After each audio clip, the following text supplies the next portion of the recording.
मेरा नाम आरती शर्मा है और मेरी आयु 27 साल है।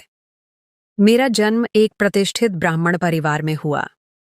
आज से 11 साल पहले मेरी शादी संजय त्यागी से हुई थी। उस समय वे मुझसे 10-12 साल बड़े थे, पर उनके व्यक्तित्व में एक ऐसी गरिमा थी कि उम्र का फर्क महसूस नहीं होता था।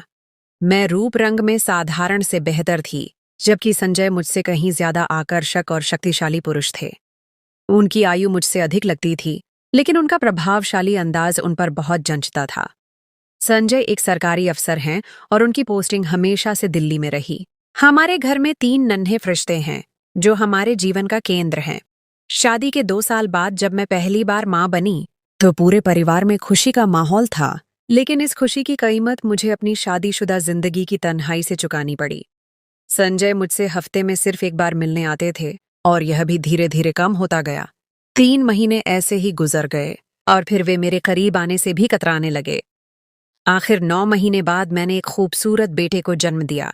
बच्चे के जन्म के 1.5 महीने बाद संजय फिर से मेरे साथ रहने लगे, पर उनकी तरफ से वह गर्मजोशी और अपनापन गायब हो चुका था। मैं इस कमी को बहुत महसूस करती थी, मगर होंठ सिले रखती थी। समय का पहिया चलता रहा और हमारे घर में 2 और बच्चों का आगमन हुआ। जैसे जैसे बच्चे बड़े होते गए, हमारे बीच दूरियां बढ़ती गईं और मैं घर में घुटन और बेचैनी महसूस करने लगी। हमारी शादी को 9 साल हो गए थे, पर वह मुझे अकेला छोड़कर अपनी अलग दुनिया में खोए रहते थे। वीडियो पर आगे बढ़ने से पहले, यदि आपने हमारे चैनल को सब्सक्राइब नहीं किया है, तो कृपया सब्सक्राइब करें और उसके बगल में घंटी को चालू करें। इस तन्हाई और उनकी बेरुखी ने मुझे मानसिक तनाव में डाल दिया। मैं अंदर ही अंदर घुटती जा रही थी। एक शाम संजय घर आए तो बहुत परेशान थे। मैंने उनसे पूछा तो उन्होंने बताया कि उनका तबादला मुंबई हो गया है। यह सुनकर मेरी चिंता और बढ़ गई कि पहले तो वह महीने में एक बार ही सही मेरे साथ होते थे और उनका साथ ही मुझे सुकून देता था। अब जब वे मुंबई चले जाएंगे तो मेरी तन्हाई और भी गहरी हो जाएगी। 1 हफ्ते बाद वह हम सबको छोड़कर मुंबई चले गए, मगर अगले ही महीने वह फिर दिल्ली आए और मुझे बच्चों सहित मुंबई ले आए।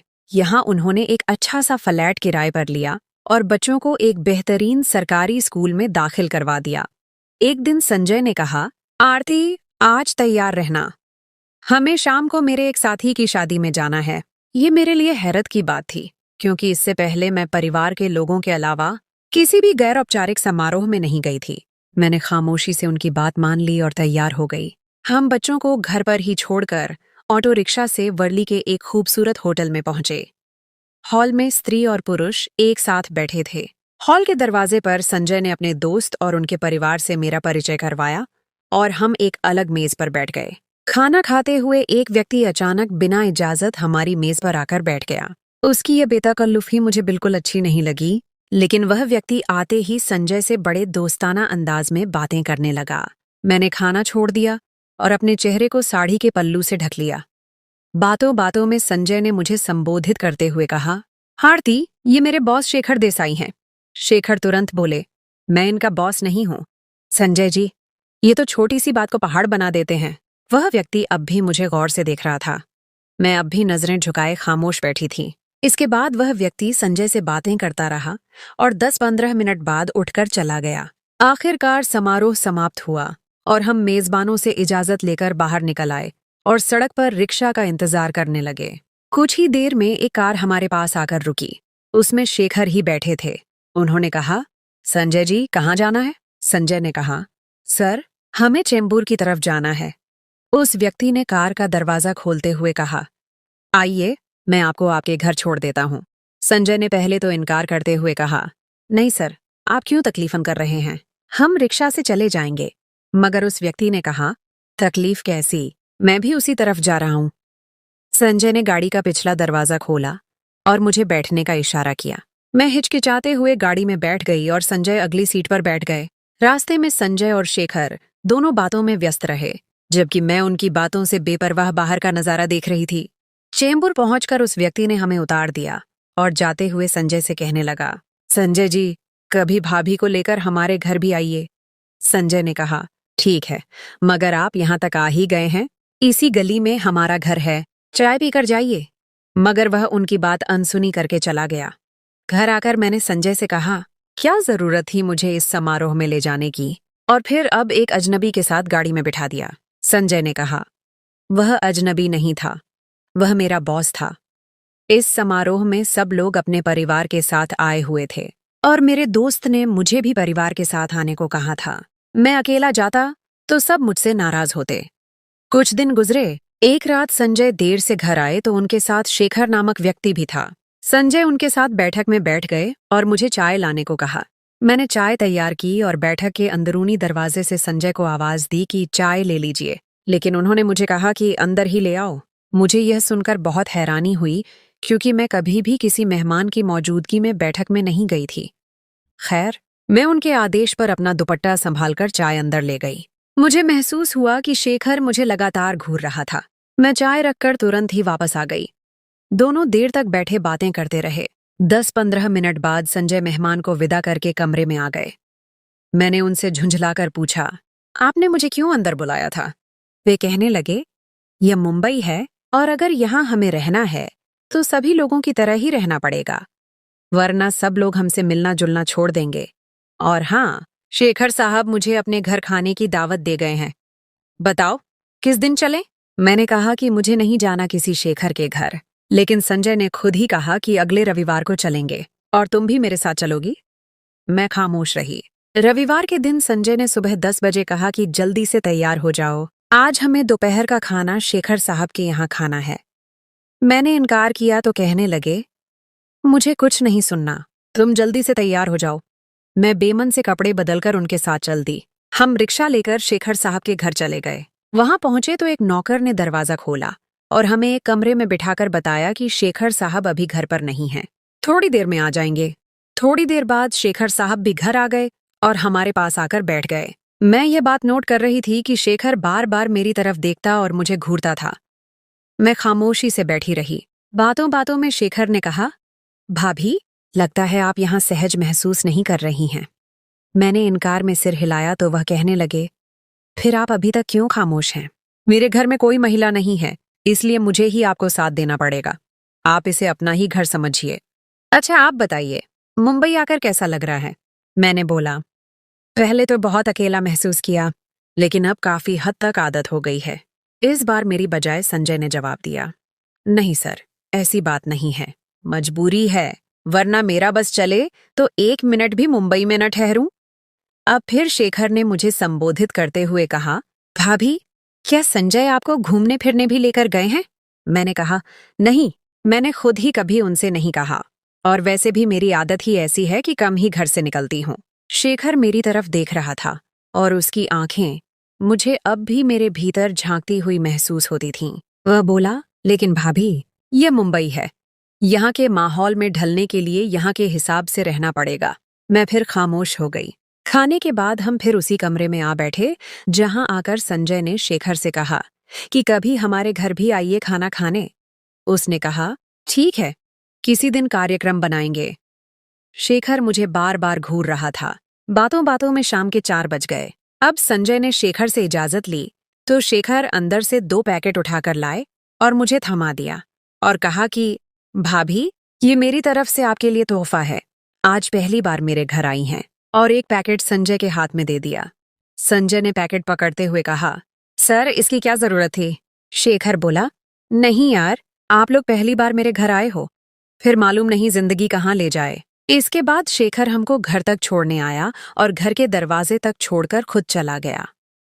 घर आकर मैंने संजय से कहा, मैं आगे कभी किसी के घर नहीं जाऊंगी। आपने देखा आपका बॉस मुझे किस तरह घूर रहा था। लेकिन संजय ने कहा, शेखर ऐसा आदमी नहीं है, बहुत अच्छा है।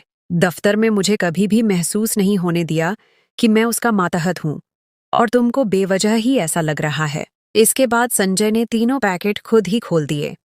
2 पैकेट्स में हम दोनों के लिए नए सूट थे, जबकि एक में मेरे लिए गहने थे। वह काफी महंगे मालूम होते थे। संजय ने कपड़ों और गहनों की तारीफ करना शुरू कर दी और मुझसे कहा कि किसी दिन शेखर साहब को अपने घर खाने पर आमंत्रित करो। मैंने कहा, जिस दिन मर्जी कर लें, मगर मैं उनके सामने नहीं आऊंगी। संजय ने जवाब दिया, ठीक है, न आना तुम्हारी मर्जी, अगले रविवार को कैसा रहेगा?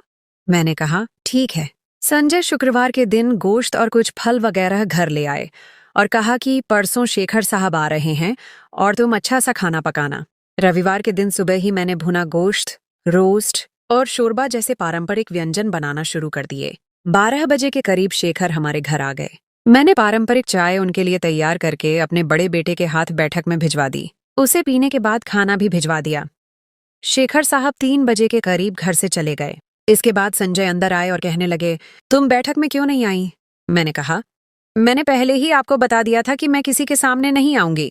वह कहने लगे, शेखर साहब ने बार बार पूछा कि भाभी क्यों नहीं आई और काफी नाराज भी हो रहे थे। मैं खामोश रही। इसके बाद रोज ही संजय घर आकर शेखर साहब की तारीफ करते रहते और दिन गुजरते गए। लगभग 1 महीने बाद संजय ने मुझे कहा कि आज शेखर साहब के यहाँ कुछ मेहमान आने वाले हैं और उन्होंने कहा है कि वे उनके लिए पारंपरिक खाना बनवाना चाहते हैं। मैं तुमको अगले हफ्ते उनके घर लेकर चलूंगा। मैंने इनकार किया तो कहने लगे, जैसा मैं कहता हूं वैसा करो। शेखर साहब के साथ मेरा रिश्ता भाइयों जैसा हो चुका है और तुम भी उनको अजनबी न समझा करो।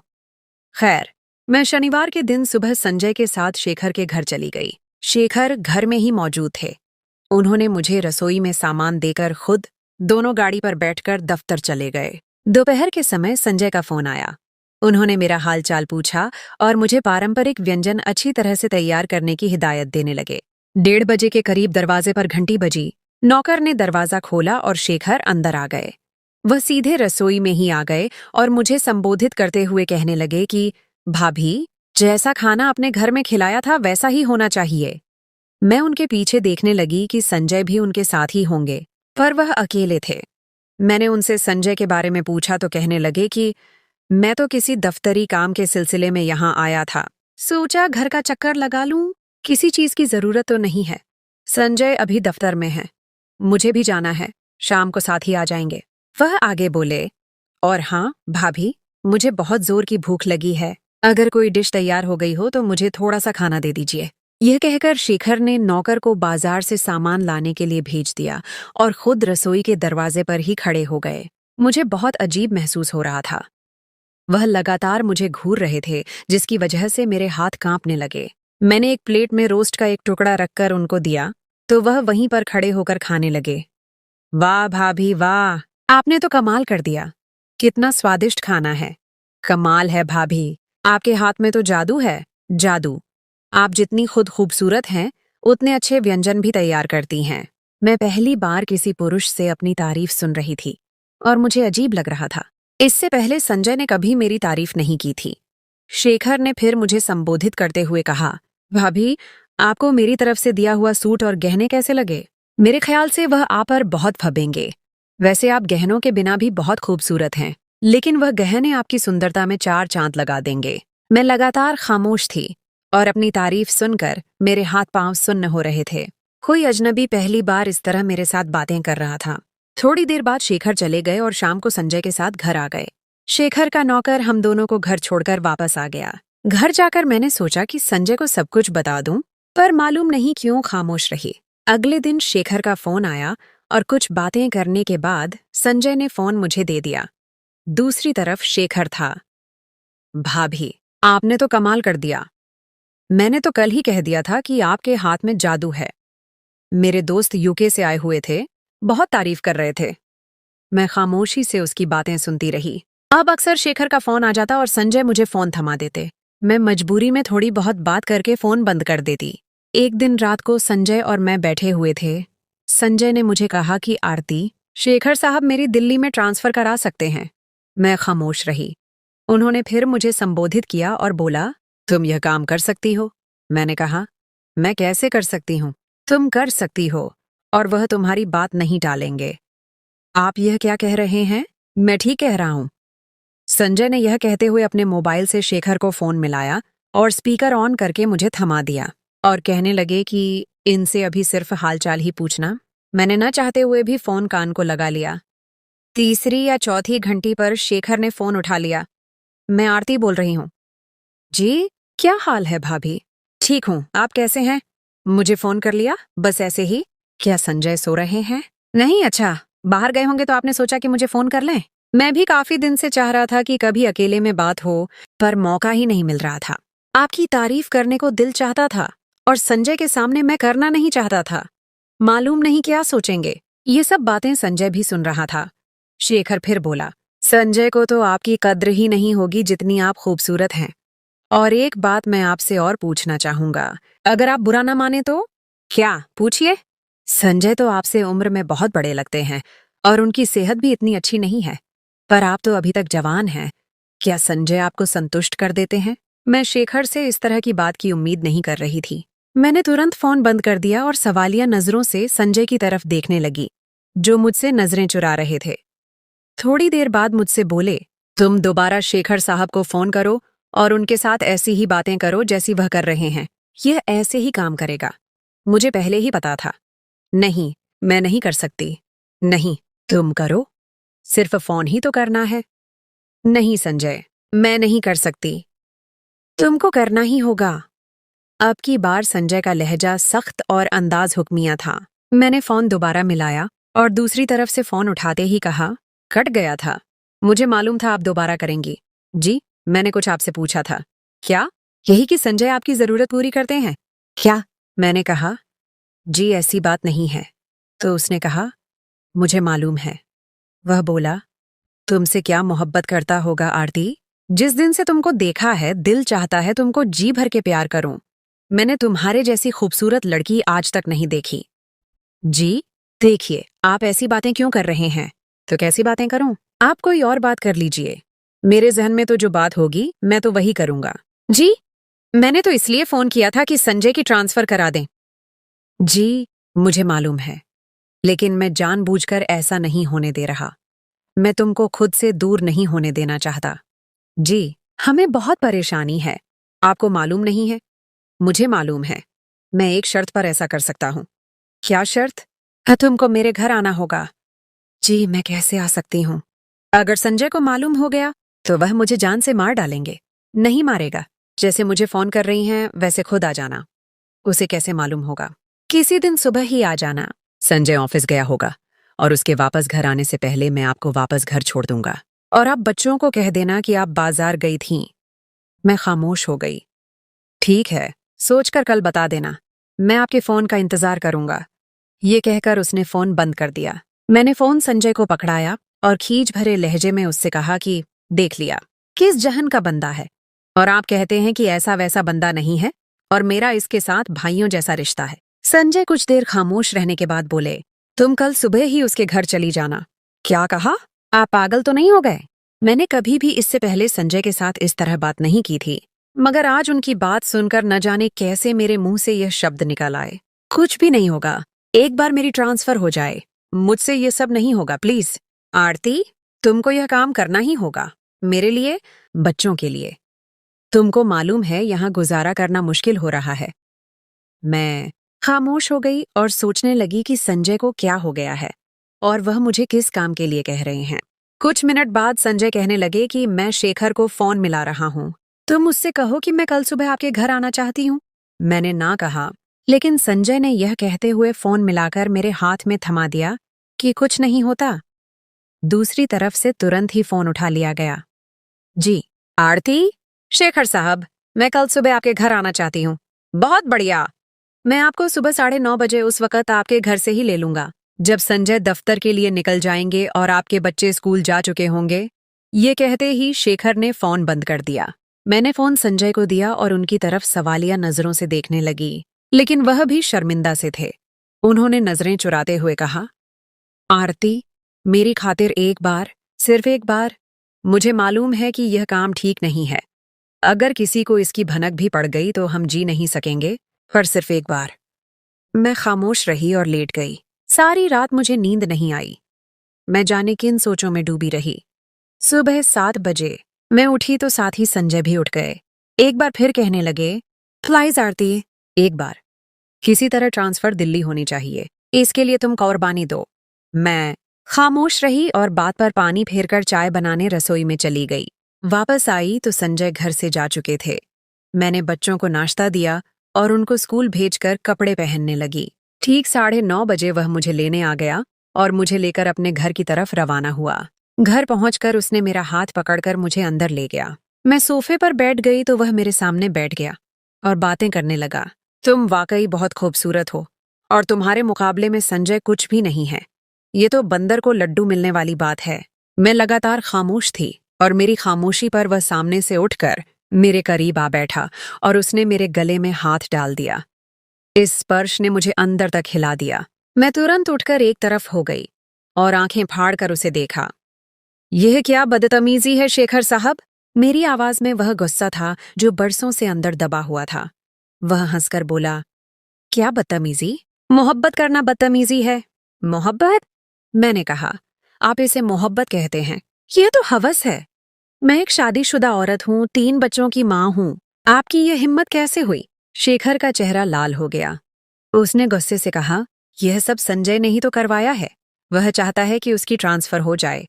उसने तुम्हें मेरे पास कुर्बानी के लिए भेजा है। यह सुनकर मेरा सिर चकराने लगा। क्या मेरा पति इतना गिर सकता है? मैंने वहीं से सीधे संजय को फोन लगाया। संजय, मैं जानती हूं कि तुमने क्या किया है। तुम्हारी स्वार्थ की कोई हद नहीं है। मैं आज ही वापस आ रही हूं। यह कहकर मैंने फोन काट दिया। शेखर मुझे रोकने लगा। आरती, मेरी बात सुनो। पर मैं वहां से भागकर घर की तरफ चल पड़ी। रास्ते भर मेरी आंखों से आंसू बह रहे थे। जब मैं घर पहुंची तो बच्चे स्कूल जा चुके थे। मैंने अपना छोटा सा सामान पैक किया और बच्चों का इंतजार करने लगी। जब बच्चे स्कूल से वापस आए तो मैंने उनका हाथ पकड़ा और स्टेशन की तरफ चल पड़ी। मैंने पीछे मुड़कर नहीं देखा। मैं संजय के साथ भी नहीं रही, क्योंकि वह मेरे बच्चों का पिता था, लेकिन मेरा पति नहीं था। मैंने अपने मन में एक फैसला कर लिया था कि मैं अब अकेले ही अपने बच्चों का पालन पोषण करूंगी और अपने पैरों पर खड़ी होकर जिंदगी गुजारूंगी। मुंबई में रहते हुए मैंने सिलाई कढ़ाई का काम सीखा था। मैंने दिल्ली में अपने घर के करीब ही एक छोटी सी दुकान खोली और अपना काम शुरू कर दिया।